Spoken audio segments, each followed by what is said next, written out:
there would be no how are you going to pay for it, because I already paid for it.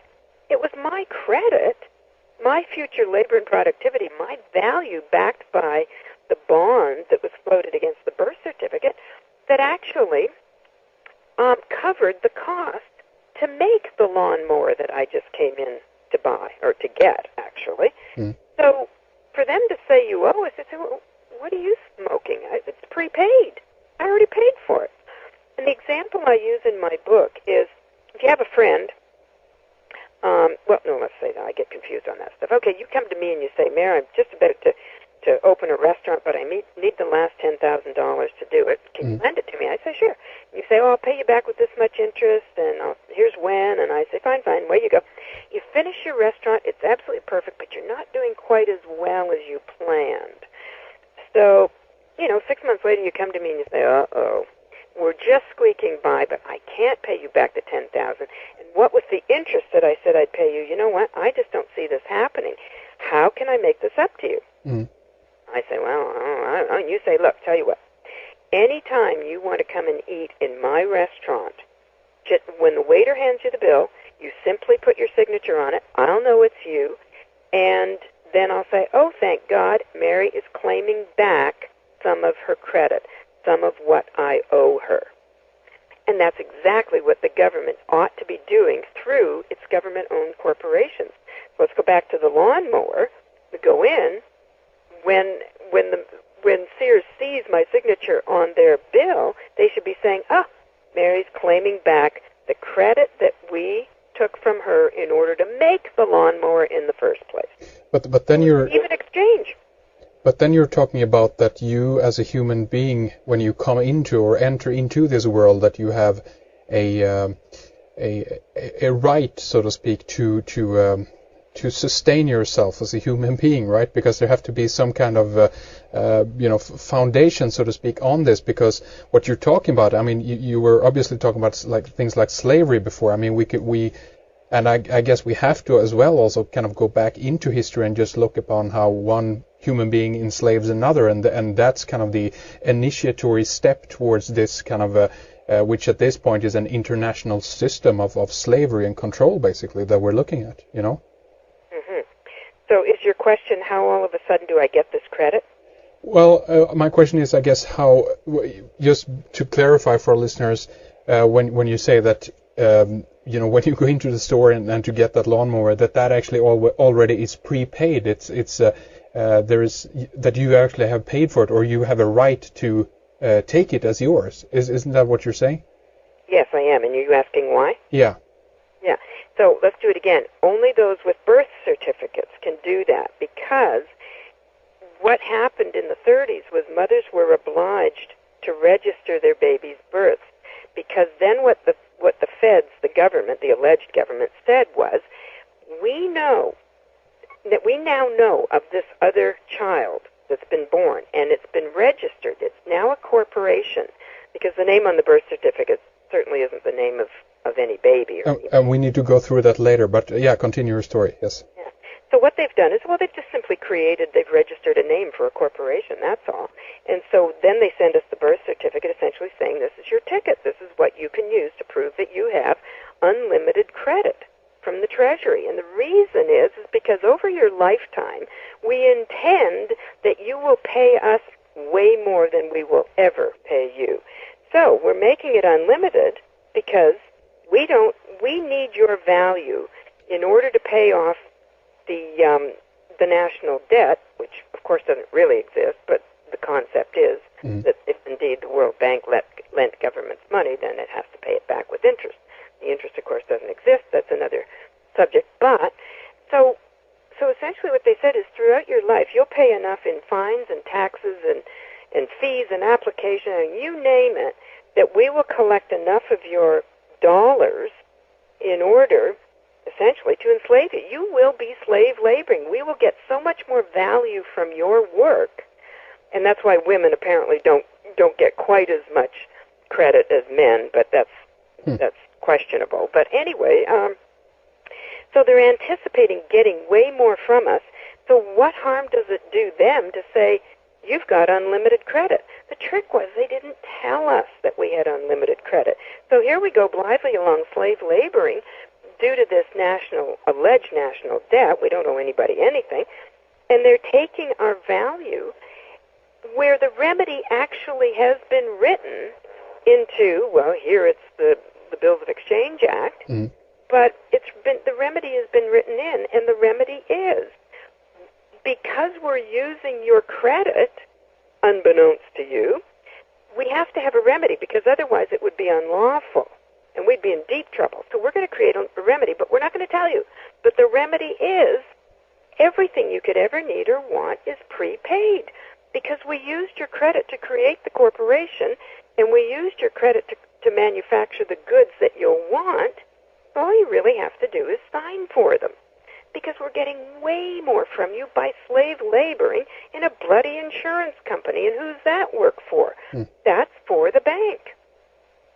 So any of those downtown buildings are strictly make-work projects in order to pay off the national debt to the World Bank. Yes. Utter insanity.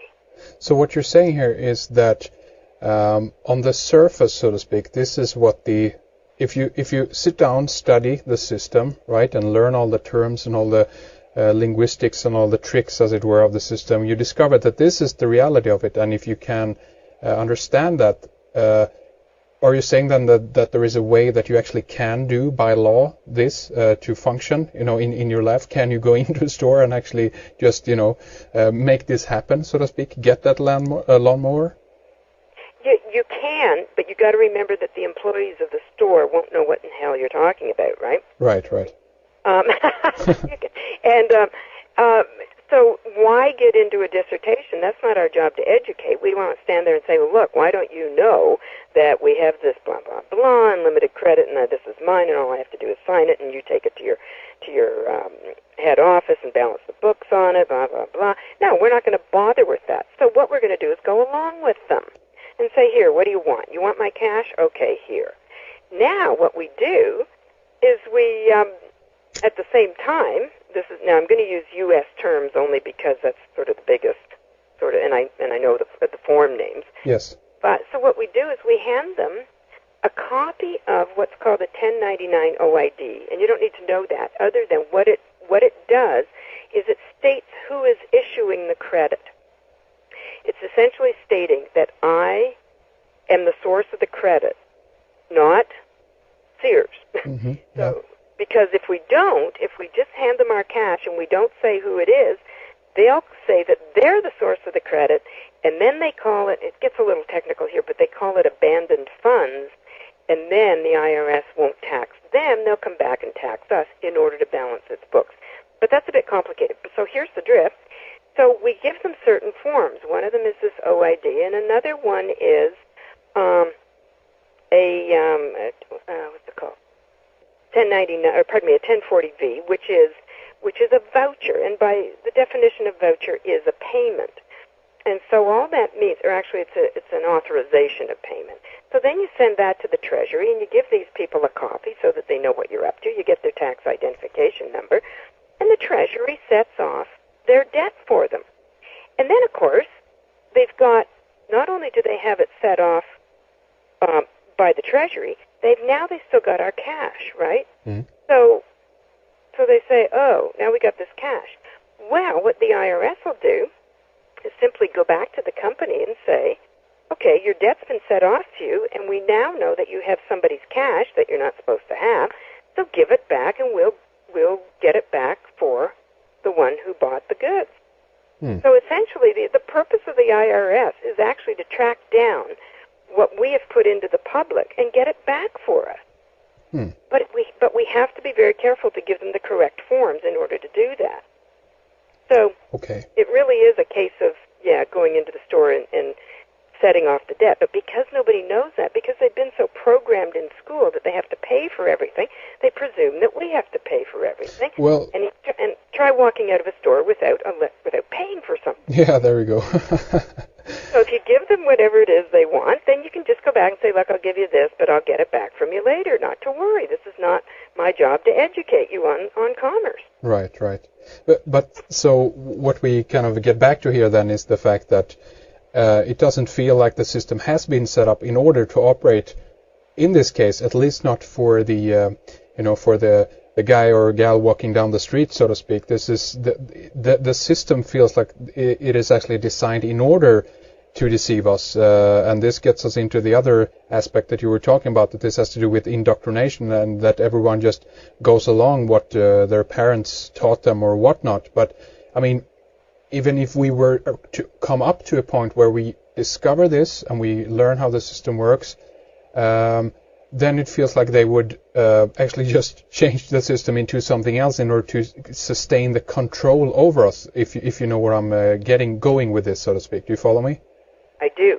Now, and this is the problem we've been having for so long, up until recently, and that is the interest that I said I'd pay you. You know what? I just don't see this happening. How can I make this up to you? Mm. I say, well, you say, look, tell you what. Anytime you want to come and eat in my restaurant, just when the waiter, here's when, and I say, fine, away you go. You finish your restaurant, it's absolutely perfect, but you're not doing quite as well as you planned. So, 6 months later you come to me and you say, uh-oh, we're just squeaking by, but I can't pay you back the $10,000. And what would the look is, if you have a friend, let's say that I get confused on that stuff. Okay, you come to me and you say, Mary, I'm just about to open a restaurant, but I need the last $10,000 to do it. Can you lend it to me? I say, sure. You say, I'll pay you back with this much interest, and there would be no how are you going to pay for it, because I already paid for it. It was my credit, my future labor and productivity, my value backed by the bond that was floated against the birth certificate that actually covered the cost to make the lawnmower that I just came in to buy, or to get, actually. So for them to say you owe us, they say, well, what are you smoking? It's prepaid. I already paid for it. And the example I use in my book